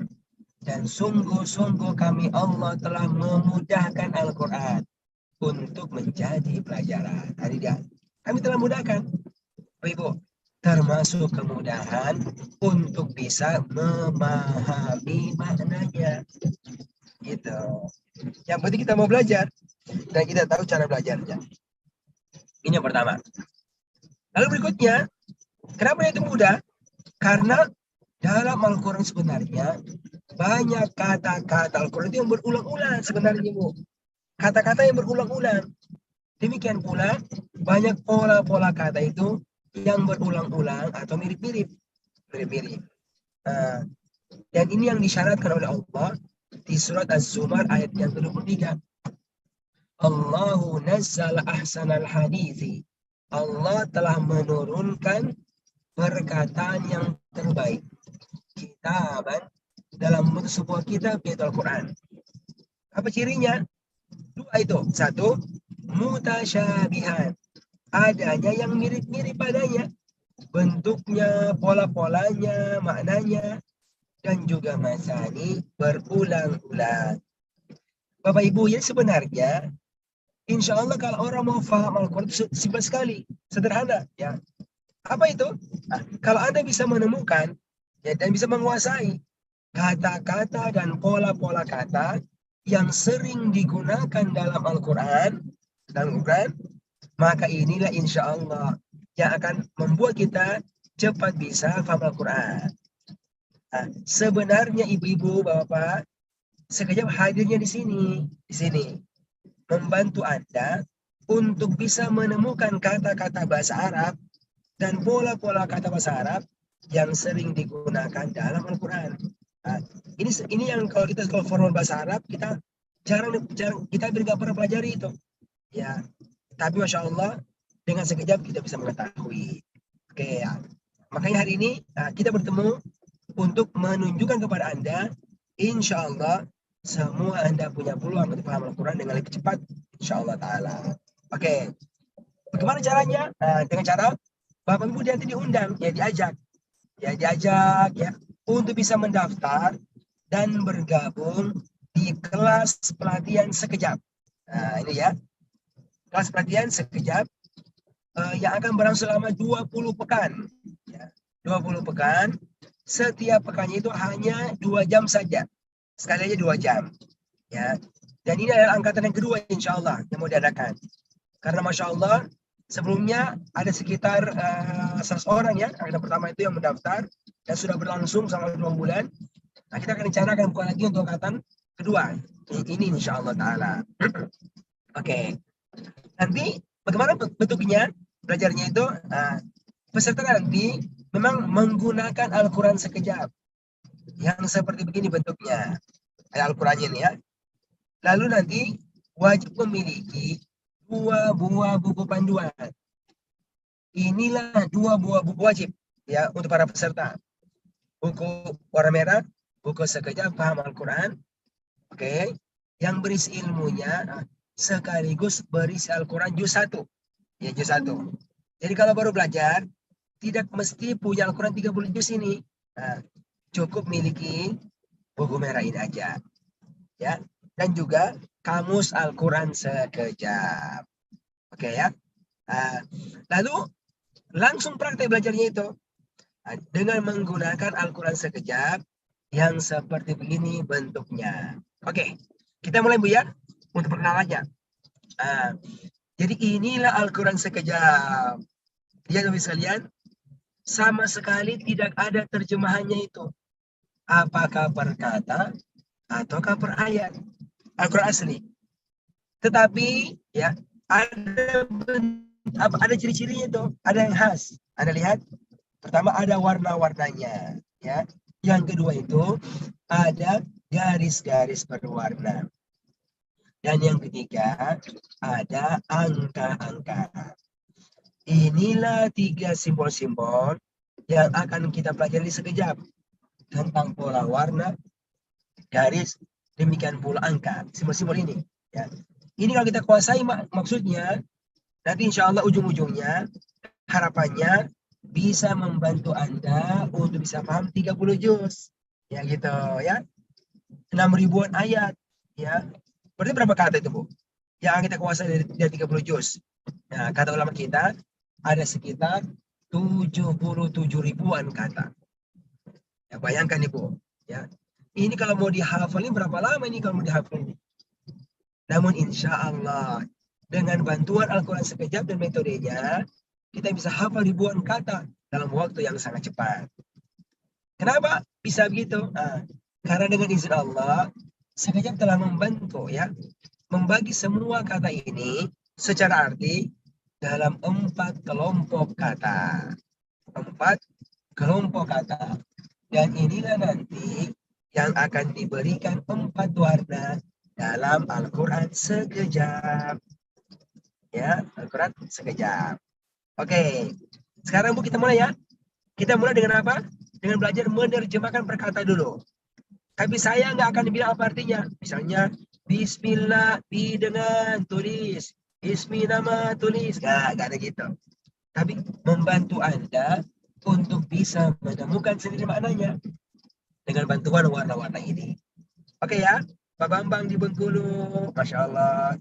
Pak Erwin, ya, Jakarta Ibu Silvia Gunawan, ya, oke, Masya Allah. Ayo, kita mulai ya, warna yang pertama. Lihat ya Bapak, apa itu? Yaitu kata yang diberikan warna hijau, ya, seperti hijaunya sawah-sawah yang banyak terdapat di Indonesia, gitu. Tidak apa itu warna hijau? Itulah kata-kata Al-Quran yang sama artinya dengan bahasa Indonesia. Oke, Bapak? Karena dia telah diserap menjadi bahasa Indonesia. Jadi nanti kalau Anda mengaji, lalu menemukan kata warna hijau, nggak usah mikir. Langsung katakan, ini kata Indonesia banget artinya. Indonesia banget artinya. Ya, oke, coba kita mulai ya, Pak Bambang, Ibu Silvia. Nih, oke. Lihat, sebaris. Warna hijau, jawab. Allah artinya Allah, ya kan? Alif lam mim. Alkitab, kitab. Al-ghaib, ghaib. As-salat, salat. Masya Allah. Ini Bu, di setiap halaman Al-Quran sekejap, banyak kata yang warnanya hijau ini. Nah ini bahkan kita sudah hitung Bu. Di juz 1 saja itu, ya, yang ada katanya 3.500-an, itu ada sekitar 10%-nya yang berwarna hijau. Masya Allah. Jadi kalau 30 juz, berarti ada sekitar 7.000-an kata, ya, yang tidak perlu kita hafal. Kenapa? Karena dia itu sama artinya dengan bahasa Indonesia. Karena itu telah menjadi bahasa Indonesia. Gitu ya. Jelas Ibu Silvia, Pak Bambang, ya. Oke. Faham Al-Quran? Udah insya Allah. Faham Al-Quran? Udah insya Allah. Udah insya Allah. Jangan contohnya nih. Udah, insya Allah. Oke, sekarang warna yang kedua. Berarti yang ini gak usah dihafal ya. Sudah bisa dihafal karena bahasa Indonesia. Yang kedua, itu kata-kata yang diberikan warna seperti warna merah, ya, seperti merahnya darah kita ini, darah yang banyak terdapat di dalam tubuh kita. Nah, itu adalah kata-kata Al-Quran yang banyak berulang. Warna merah itu adalah kata-kata yang secara umum banyak berulang. Sekarang kita praktek ya. Nah, jadi kalau kita ketemu warna merah, katakan ini kata banyak banget berulangnya. Banyak banget berulangnya. Oke? Ayo. Ya, sekarang kita lihat Al-Qurannya. Coba dilihat. Setiap baris. Apakah ada kata yang diberikan warna merah? Masya Allah. Ya. Setiap baris hampir setengah itu warna merah. Inilah kata-kata yang banyak berulang. Bapak Ibu, Masya Allah, dengan izin Allah, ya, kata-kata ini sebenarnya jumlahnya nggak banyak, ya, nggak banyak jumlahnya, hanya berulang-ulang aja, hanya ada sekitar 100 kata saja. Perhatikan Bu, 100 saja yang telah dikumpulkan dalam satu lembar kertas ajaib sekejap. Ini dia Bu, ya, lengkap dengan artinya ini. Satu lembar aja itu, bolak-balik, ya. Ini dia, namanya kertas ajaib. Nah, ini sebenarnya bahasa Arab ini Bu. Kirtos ajib. Jadi bahasa Indonesia, kertas ajaib. Gitu. Kertas yang menakjubkan, mengagumkan. Karena kata-kata yang terdapat dalam kers ini itu ditemukan pada setiap baris Al-Quran. Nah, Bapak Ibu yang muliakan, insya Allah dalam pelatihanlah sama-sama kita akan latihan. Kita akan latihan sampai kita bisa menguasai arti kata-kata ini. Karena kalau Anda menguasai yang warna hijau dan yang warna merah ini 100 kata, maka kurang lebih 60% kata Al-Quran akan Anda kuasai padanya. Allahu Akbar. Bayangkan Bapak Ibu, modalnya hanya ngafalin 100 kata. Akan tahu sekitar 60%. Nah, dan itu sudah ada ya. Sudah ada di mana? Di kertas ajaib ini. Di pelatihanlah kita bareng-bareng Ibu Bapak latihan untuk bisa menguasai kata-kata ini insya Allah Ta'ala. Oke. Sekarang Bapak Ibu yang Allah muliakan, saya akan memutarkan ya. Ini contoh nih. Contoh yang sudah dihitung 71. Ya. Yang warna hijau 10%. Yang warna merah bahkan mencapai 56%. Jadi Masya Allah. Hanya dengan 2 warna saja kita sudah tahu sekitar 66%. Makanya Ibu, penting sekali kita bergabung di pelatihannya. Ya buat apa? Bareng-bareng kita latihan agar kita bisa menghafal ya arti kata-kata ini. Nah, ini membantu kita nanti bisa paham Al-Quran lebih cepat. Oke, nah ini contohnya, Bu. Contohnya peserta ya. Namanya Pak Endang ini. Dia kepala pabrik ya, pabrik makanan di Bekasi, punya banyak karyawan. Belajar online aja ya di hari liburnya itu seminggu sekali aja. Dan ini adalah tugas pertama yang wajib untuk dihafal oleh semua peserta. Ya, ini usianya sekitar 55 tahun, 50-an tahun ya. Kita dengarkan ya, Bapak. Nah, itu kita dengarkan ini hafalannya nih, setor hafalannya, ya berurutan. Bismillah. Bismillahirrahmanirrahim. Setoran kertas ajaib 1 sampai 15. Bidengan dibagilah bagi, wadan ala ataslah bukan, fidi dalamin dari, ila kepada qabli.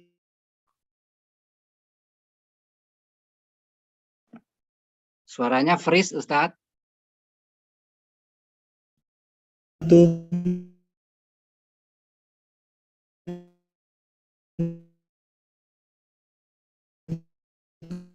Kalian kakamukum kalian ya akuna kami hada ini haulai mereka ini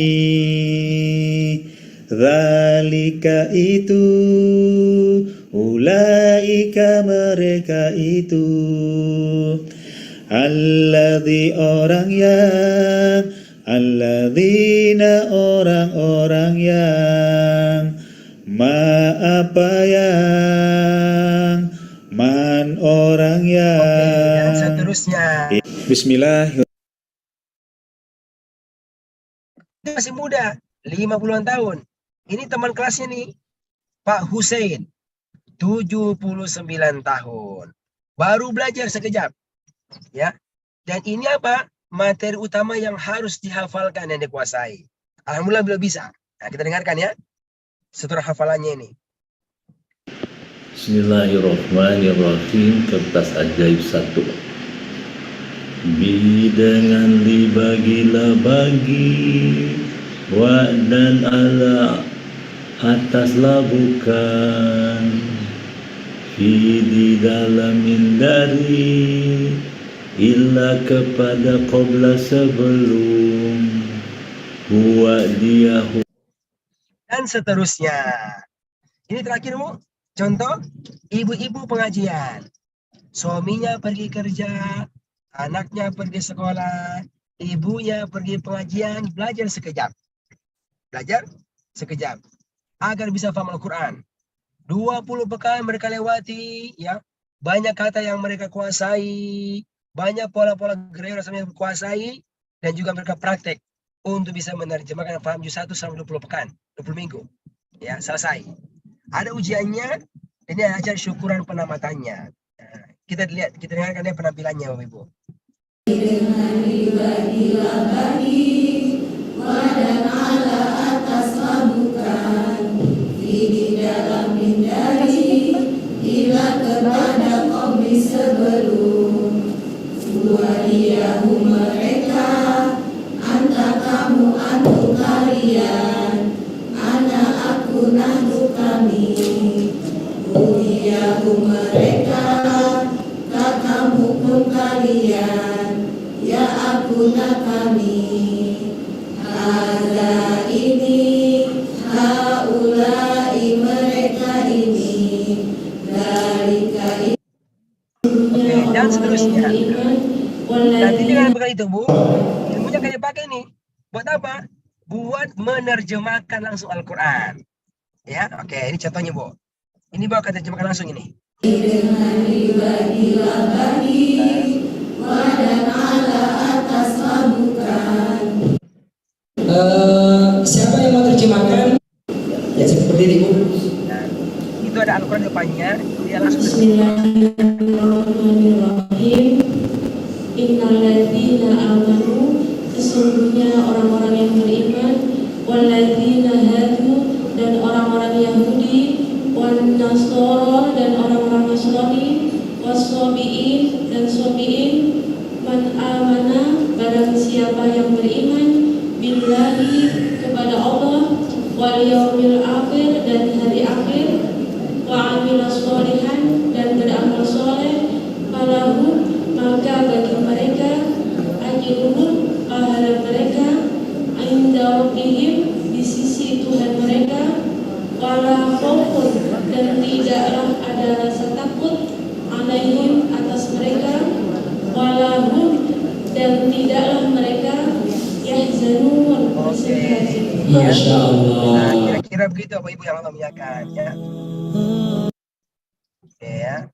Oke. Pak Edi dan semuanya Bapak sekalian, kira-kira seperti gambaran pelatihannya, ya, telah kami perkenalkan. Nah, secara detailnya mau di pelatihan. Tapi insya Allah, ya, ini sudah cukup baik kelas-kelas kita bentuk. Dan memang rata-rata orang tua pesertanya, ya, 50, 60, dan bahkan yang paling tua itu, yang sudah selesai, usianya 83 tahun. Ada sini yang lebih tua daripada itu, Pak, usianya? Ibu Sylvia, Pak Bambang? 83 tahun, selesai 20 pekan. Luar biasa, Masya Allah, ya. Kenapa? Karena mereka mau paham, Allah tolong mereka. Yang penting mau belajar. Mau belajar. Nah, dengan izin Allah, ya, pejuang subuh Masjid ini telah mengatur, ya, untuk kembali membuka angkatan kedua pelatihan ini, ya, yang insya Allah akan diadakan setiap hari Sabtu, ya, hari Sabtu jam 8:30 waktu Jakarta sampai 10:30. Oke, caranya bagaimana? Nah, nanti Bapak Ibu saya akan mendaftar sama Pak Edi. Kalau sudah oke, nanti akan dikirim bukunya itu, ya, bukunya ke rumah Anda. Sehingga pas tanggal 2 Juli, berarti 2 pekan sekarang, ya, insya Allah kelasnya bisa dimulai insya Allah Ta'ala. Demikian, ya, semoga ini usaha Allah berkahi dan benar-benar, ya, Allah bantu kita, tolong kita agar kita bisa memahami Al-Quran dan jelas sesudahnya kita bisa mengamalkannya insya Allah Ta'ala. Demikian dari kami. Walhamdulillahirabbil alamin. Wassalamualaikum warahmatullahi wabarakatuh. Waalaikumsalam warahmatullahi wabarakatuh. Terima kasih Pak Nur. Ya, di-share untuk ini para jamaah Ustadz, alhamdulillah biar kelihatan semua untuk ininya screen-nya. Bapak Ibu yang dirahmati Allah, alhamdulillah di sela-sela kesibukan beliau masih meluangkan waktu untuk memberikan program pengenalan. Mungkin kesempatan yang sangat bagus ini, Mas, ini sudah tadi ada 3 yang mendaftar, yaitu kalau mungkin ada pertanyaan langsung dari Bapak Mansur Syahna Sution dari Palembang. Kami persilakan, mungkin ada yang dipertanyakan, Pak. Kemudian dari Ibu Siti Kusmawati. Kami persilakan, mungkin kalau ada yang ditanyakan, kami persilakan. Silakan Pak, dibuka aja, di unmute bisa. Atau Bapak Ibu sekalian yang ingin mengetahui lebih lanjut apa yang disebut dengan tadi sekejap dan sebagainya, kami persilakan. Ya, Ibu, tadi dari Bapak Mansur Nasution bisa mendengar suara kami dari Palembang. Dan alhamdulillah ibu-ibu dari dokter ya Palembang sudah juga banyak yang ikuti program ini Pak. Palembang itu terkenal dengan empek-empeknya ya, nikmat sekali itu empek-empek Palembang. Itu di Palembang Pak Rizal ada namanya Pak Rizal Sanif, itu dokter juga, dokter spesialis. Oh, Pak Rizal Sanif, dokter spesialis ya. Sudah saya mau merampung level 2-nya. Alhamdulillah dokter, ya, luar biasa. Rizal Sanif di Palembang itu. Alhamdulillah. Sudah mendaftar untuk masuk level 3. Alhamdulillah, jadi sudah tidak jauh lagi ya Ustadz ya. Jakarta Palembang langsung bisa di running dari sana Palembang. Baik, silakan ya, mungkin Bapak Ibu yang mau menanyakan sesuatu terhadap program ini. Dan ini memang tidak menyulitkan, yang memang usia 58 bahkan tadi ada 79 yang begitu sudah mudah menghafalnya karena sambil dinyanyikan ya Ustadz ya, dan itu memudahkan. Ustadz memberikan guidance-nya dan ada buku-buku panduannya, bahkan ada kamusnya yang sangat mudah untuk dilakukan pencarian kata-katanya, maknanya. Dan tadi ada beberapa yang sudah hafal di Indonesia bahasanya sehingga tidak perlu dihafal lagi, 10% dari Al-Quran, luar biasa. Silakan mungkin, silakan tadi yang sudah mendaftar di sini tadi, kalau ada yang dipertanyakan dari Palembang bisa di unmute, silakan. Tentunya. Ya Pak. Ini Pak Syahril, silakan. Pak Syahril, silakan di unmute Pak. Ingin disebutkan mungkin posisi di mana biar mendengarkan. Silakan di unmute Pak. Bisa mendengar suara kami. Pak Syahril dari mana? Silakan. Pak Bambang Bengkulu juga. Ini Pak Ibu Martiningsih, silakan juga. Nah, silakan. Ya satu-satu siapa yang dulu monggo. Ibu Martiningsih ya, ini dari mana? Silakan. Ya, silakan.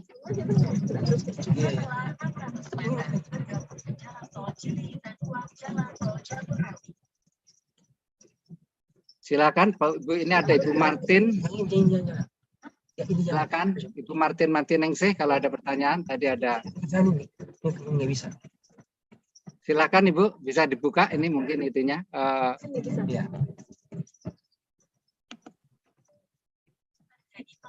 Yang resen ini ya, silakan Pak Syahril juga di mute ya, masih di mute, coba dibuka pelan-pelan Pak.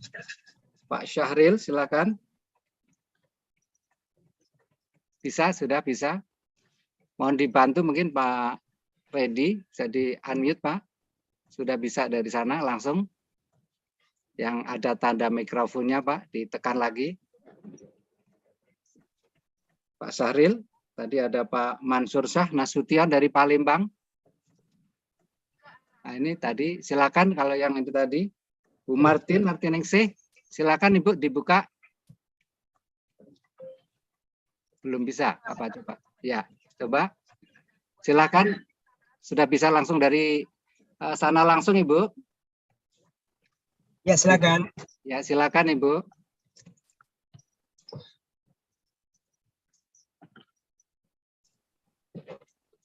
Ya, ini Pak Bambang dari Bengkulu, kalau ada pertanyaan silakan dicoba dibuka Pak, bisa nggak itu di sana dari Bengkulu ya, luar biasa. Coba di unmute Pak, belum bisa ya. Mohon bisa dibantu Pak Reddy, Pak Fadian supaya bisa ini. Nah, ini masih di mute dari sana ini. Saya buka dulu ya, coba. Kalau dari saya nggak bisa ini. Saya sudah buka ini. Sama saja. Sama semua. Nah,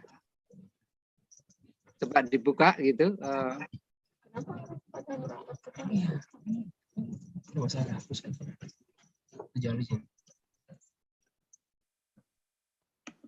coba sekali lagi dibuka langsung ini yang resen Bu Martiningsih, dibuka dari sana Pak. Bu Martin, silakan Ibu Martin. Pak Bambang bisa nggak coba Pak Bambang dibuka? Kok nggak bisa ya? Coba ditekan sekali lagi Pak, yang ada tanda mic-nya itu, diklik.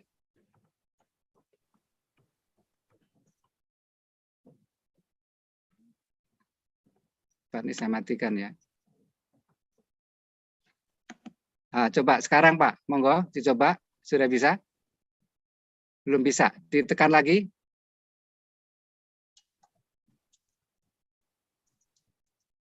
Ini coba Ibu Martiningsih ini sudah di apa buka di sini Pak kalau dari sana Pak.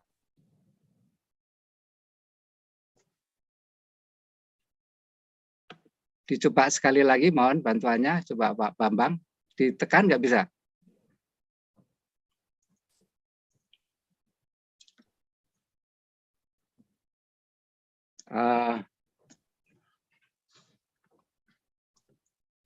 Pak Reddy bisa minta dibantu Pak? Saya sudah dijadikan host atau host nggak ya Pak? Sudah bisa dibantu Pak? Ini nggak bisa dibuka.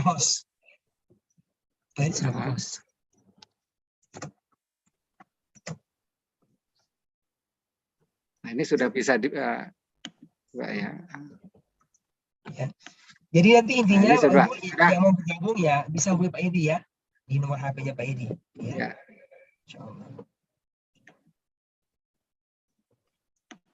Bisa Pak, coba di ini saya invite ya.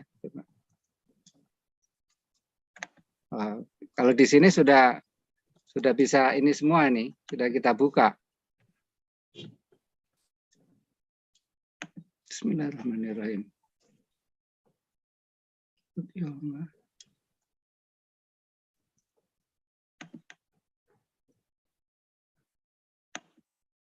Nah, coba sekali lagi Pak Bambang, monggo coba dibantu. Belum bisa juga dibuka di sana. Harusnya bisa ini ya. Iya, harusnya bisa. Iya. Karena di sini sudah open Pak. Coba Ibu Martiningsih juga coba dibuka. Apanya ya? Coba kalau Pak Nur saya jadikan co-host ya Pak, coba ya. Pak Nur udah co-host juga kan sudah ya itu ya Pak ya sudah. Ya sudah. Atau saya buka jadi host langsung. Kalau bisa jangan saya Pak, karena saya mau keluar ini. Oke, baik. Jadi berat jadi host. Baik. Kita ada Pak Ridip hostnya kan? Pak Ridip. Nggak ada ya? Nggak bisa terbuka ya? Bambang. Nah ini ada pertanyaan yang saya bacakan dari Pak Sahril tadi.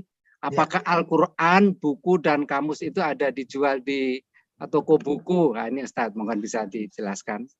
Jadi semua paket pelatihannya Bu dan buku itu memang tidak dijual bebas ya. Hanya ada untuk peserta pelatihan. Jadi bagi mereka yang mau ikut pelatihannya baru bisa memesan ya, bukunya diberikan pula musafir tersebut. Nah, dengan cara sekarang ini dia bisa melewati perjuangan Subuh Pondok Indah, insya Allah Ta'ala. Demikian ya.